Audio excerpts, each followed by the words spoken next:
Hello and welcome. आप देख रहे हैं गेम चेंजर्स। मैं हूं धीरज। जब भी ना कहते हैं ना कि क्रिकेट के अलावा भारत किसी और स्पोर्ट्स में जब भी अच्छा करता है, दिल से अच्छा लगता है।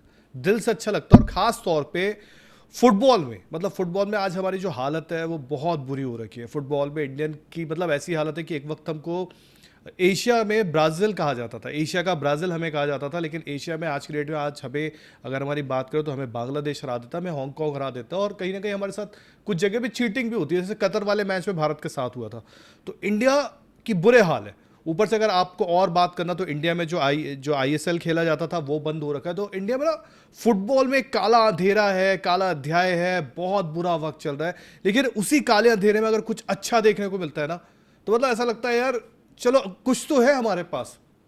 मतलब एक तरफ आप फुटबॉल में जब भी हम बात करते हैं तो आगे देखने को कुछ नजर नहीं आता। जब भी कोई सवाल पूछता है, जैसे वर्ल्ड कप चलता है, आज जो दुनिया भर के क्रिएटर्स है वो बैठ के फुटबॉल वर्ल्ड कप पे चर्चा करते हो, उनको लाखों लोग सुनते हैं, उनको करोड़ों व्यूज आते हैं, क्योंकि इंडिया में फुटबॉल को लेके इतना प्यार है। बट सोचो, वही फुटबॉल जिसमें आज हम बात करते हैं, हमारे लिए इंडिया में कुछ बचा नहीं है। और जब भी ये बात करते हैं कि क्या कभी इंडिया फुटबॉल वर्ल्ड कप के लिए क्वालिफाई करेगा, क्या कभी इंडिया फुटबॉल वर्ल्ड कप जाएगा, उसी से रिलेटेड बड़ी खबर इसलिए है क्योंकि साल 2026 चल रहा है। साल 2030 में पता नहीं क्या होगा, साल 2034 में कुछ हो सकता है, इसकी बात है। अभी हाल ही में आपने सुना होगा, रंजीत बजाज जो अपने एकेडमी की टीम को लेकर गए थे, हेलेंस्की कप जीता था उन्होंने। और हेलेंस्की कप यार, ये कोई छोटा मोटा नहीं है कि उन्होंने हेलेंस्की कप जब जीता तो मतलब इसकी बात होती है दुनिया में, काफ़ी नामी गिरामी कप है ये हेलेंस्की कप। और उसके बाद बैक टू बैक एक हफ्ते के अंदर उन्होंने गोथिया कप तक जीत लिया। मतलब ये कितनी बड़ी बात है। ये जो बच्चे देख रहे हो ना आप, ये बच्चे नहीं है, ये वो ग्रेट है। इनको आप ग्रेट इसलिए कहो क्योंकि इन्होंने जाके एटलीस्ट विदेश में, जहां यूरोप में जहां पे फुटबॉल में आप बात करते हो कि यार दुनिया भर की जो टीमें होती है, यूरोप मतलब फुटबॉल का जाइंट होता है, वहां जाकर इंडिया का झंडा लहराया इन्होंने। ये वो बच्चे हैं जिन्होंने जाके गोथिया कप और हेलेंस्की कप लगातार बैक टू बैक जीता है। मतलब ये वही वाली बात है, अगर मैं क्रिकेटिंग टर्म्स में आपको समझाऊं कि कोई आती है कहीं इटली की टीम, कोई आती है कहीं स्पेन की टीम, कोई आती है कहीं किसी छोटे देश की कोई टीम आती है जिसका आपने कभी नाम ही नहीं सुना, और वो आती है और अंडर जो क्लब लेवल टूर्नामेंट है जीत के चली जाती है, जहाँ पे इंडिया भी हो, जहाँ पे इंडिया का एज ग्रुप के बॉयज भी हो, जहाँ पे ऑस्ट्रेलिया भी हो, जहाँ पे बांग्लादेश भी हो, जहाँ पे पाकिस्तान, मतलब जिसकी आप बात करना हो, तो मतलब एक बाहर का कोई आके जीत के चला जाता है। और ये देखो हाइट का डिफरेंस देखो, ये इतना, ये ब्राजील की टीम थी और ये इंडिया की, तब भी कोई फर्क नहीं पड़ा, तब भी कोई फर्क नहीं पड़ा।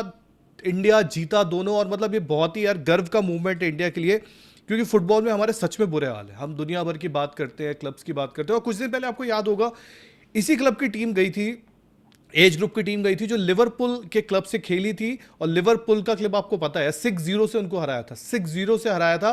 और कुछ दिन पहले आपको याद भी आएगा, रंजीत बजाज जी ने एक वीडियो भी किया था जिसमें उन्होंने कहा था कि मुझे अंडर 15 वर्ल्ड कप है, अंडर 15 वर्ल्ड कप के लिए सिर्फ मुझे जाने दो, मुझे वो टीम का कोच करने दो, मैं आपको वर्ल्ड कप ला के दूंगा। तो पूरी अपडेट कि क्या कब है अंडर 15 वर्ल्ड कप, क्या उसकी चीज़ें हैं, क्या इंडिया ने कहाँ कहाँ जीता है, क्या कुछ है, कितने मैचेस हुए, किस तरह इंडिया का, मतलब किस तरह इंडिया जीता नहीं है, मतलब सिर्फ इंडिया ने वहाँ जाके, मतलब आप क्या कह सकते हैं, बाकियों को डिस्ट्रॉय किया है। पूरी अपडेट आपके साथ दिखाते हैं। सबसे पहले एक हफ्ते पहले खबर आई थी कि इंडिया हेलेंस्की कप जीतता है। तब ये बात होती कि चलो हेलेंस्की कप, पहले ये भी जानते कि हेलेंस्की कप है क्या, क्योंकि लोगों को ये आइडिया नहीं होता कि यार ये क्लब कप आखिर है क्या। इंडिया गया, जीत तो लिया, हेलेंस्की कप क्या है। हेलेंस्की कप को दुनिया का जो कह सकते हैं लार्जेस्ट और most prestigious international youth football tournament में काउंट किया जाता है, जो कि फिनलैंड में होता है। और यहाँ पर अगर मैं आपको बताऊँ तो बहुत सारी टीम आती है, बहुत सारी टीमें आके खेलती हैं, और दुनिया भर की जो बड़ी बड़ी नामी गिरामी टीमें होती हैं जो अपने आके वो आके खेलती है, क्लब की टीमें जो होती है वो खेलती है वहाँ पे। और क्लब भी यार ऐसा नहीं होता, क्योंकि आपको पता है ना, जो भी एक अच्छा टैलेंट होता है वो सबसे पहले किसी क्लब में होता है, देन वो इंटरनेशनल टीम में आगे बढ़ता है। तो ये वो चीज़ था। और इतिहास में पहली बार जब हम बात कर रहे हैं ना कि यार ये जो हेलेंस्की कप था, इंडिया ने मिनर्वा एकेडमी के बॉय से ये पहली बार इतिहास में इन्होंने हेलेंस्की कप जीता था। और दूसरी बार, मतलब आप ये बात करोगे कि इन्होंने जब जाके वहां पे जीता था हेलेंस्की कप, तो जिस तरह डिस्ट्रॉय किया था बाकी टीमों को, वो देखने लायक था। और उसके बाद अब ये गोथिया कप, ये गोथिया कप, मतलब इसने ये बता दिया कि यार एक कप जीतना जो था ना, केवल वो नहीं था। एज ग्रुप की टीम है हमारी, अंडर एज ग्रुप की टीम है ये, और ये जाते हैं, ये बहुत कम उम्र के बच्चे हैं, ये जीत कर आते हैं। और जब ये गोथिया कप जीतते हैं तो गोथिया कप भी कोई छोटा मोटा कप नहीं है, स्वीडन में खेला जाता है। ये भी, इसको इंटरनेशनल यूथ फुटबॉल टूर्नामेंट कहा जाता है, और इसका काफ़ी नाम है, इसको दुनिया में काफ़ी जानते हैं। लेकिन प्रॉब्लम ये है कि इंडिया कभी होता नहीं है, इंडिया कभी इन सब चीज़ों में रहता नहीं है, तो हम इसकी बात ही नहीं कर पाते। हम दुनिया भर में, क्योंकि हमें पता है यार फुटबॉल की बात आती है तो यूरोप वगैरह जो है, या अर्जेंटीना, ब्राज़ील, जो लैटिन अमेरिकन कंट्रीज़ है, कोलंबिया वगैरह, ये सब होते हैं। फुटबॉल में इंडिया ना 3 में ना 13 में, क्योंकि इंडिया के साथ ही। लेकिन ये लड़कों ने आके बता दिया कि नहीं यार, हम में बहुत टैलेंट है। और ये लड़के जो है, इन्होंने ये बता दिया कि यार अगर हम खेलेंगे तो हो सकता है आगे चल के इंडिया का भविष्य सुरक्षित है। क्योंकि बात वही होती है ना कि इंडिया फुटबॉल कब खेलेगा, इंडिया फुटबॉल कब जाएगा, इंडिया अंडर 19 इंडिया जो है आगे कैसे क्वालिफाई करेगा, क्या कुछ चांसेस है इंडिया के क्वालिफाई करने के। तो वो सबसे बड़ी बात है। तो अब थोड़ा सा आपको रिकैप करते हैं, क्योंकि इंडिया ने फाइनल में जो हराया है वो ब्राजील आरएस स्पोर्ट्स की टीम को थी, 2-1 से हराया। वो भी एकदम एंड तक गया। अंडर 12 के लड़के हैं ये, एकदम एंड तक मुकाबला गया, आखिरी में गोल भी किया और एक बचाया भी इंडिया ने। क्योंकि स्टार्टिंग में इंडिया ने काफ़ी जम के खेला, यहाँ पे हमारी टीम ने बहुत तगड़ा खेला, ये लड़कों ने बहुत तगड़ा मैच खेला, बहुत तगड़े मुकाबले खेले, जाके सबको हराया।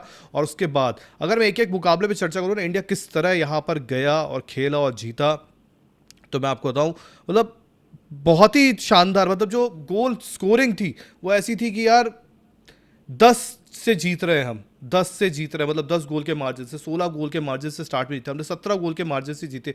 एंड में जाके जो हमारा थोड़ा सा मुकाबला हुआ है वो थोड़ा सा ऐसा था कि हाँ वो क्लोज गए हैं, वहाँ पे थोड़ा सा हम क्लोज गए हैं।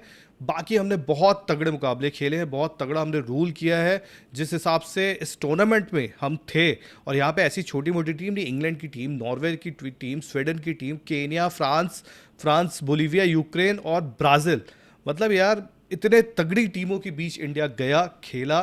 और सभी जो मिनर्वा के जो टीम हमारी थी, इस पे 8 मैचेस में 86 गोल हमने मारे हैं और केवल 7 कंसीड किए हैं। मतलब ये बताता है कि यार इन लड़कों में कितना टैलेंट है।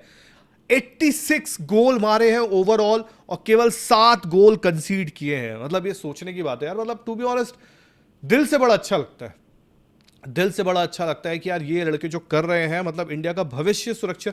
एक हमेशा बात कही जाती है कि इंडिया में टैलेंट नहीं है फुटबॉल, इंडिया में टैलेंट बहुत है, इंडिया में टैलेंट बहुत है अगर आप बात करो। बस ये है कि कुछ होना चाहिए। क्रिकेट भी तो हमारा ऐसा था ना कि अंग्रेज क्रिकेट खेलते थे, हम तो उनको देख रहे होते थे, हम तो उनकी लगान काट रहे होते थे, पर हमने सीखा उनसे, हमने सीखा। और आज हम उस क्रिकेट में, मतलब इंग्लैंड हमसे डरता है, इंग्लैंड हमसे डरता है। यान बोथम बोलते हैं कि इंडिया के पास आज बहुत पैसा है, इंडिया क्रिकेट को रूल कर रहा है, आज वो इंग्लैंड हमसे नफरत करता है।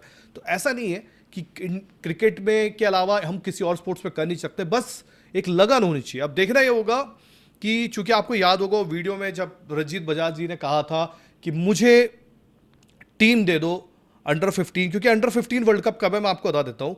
अंडर 15 जो वर्ल्ड कप है जिसको लेके उन्होंने अपने वीडियो में बोला था कि मुझे टीम दे दो, मैं जाऊंगा, मैं ट्रॉफी लेकर आऊंगा, उन्होंने साफ कहा था कि मुझे दे दो।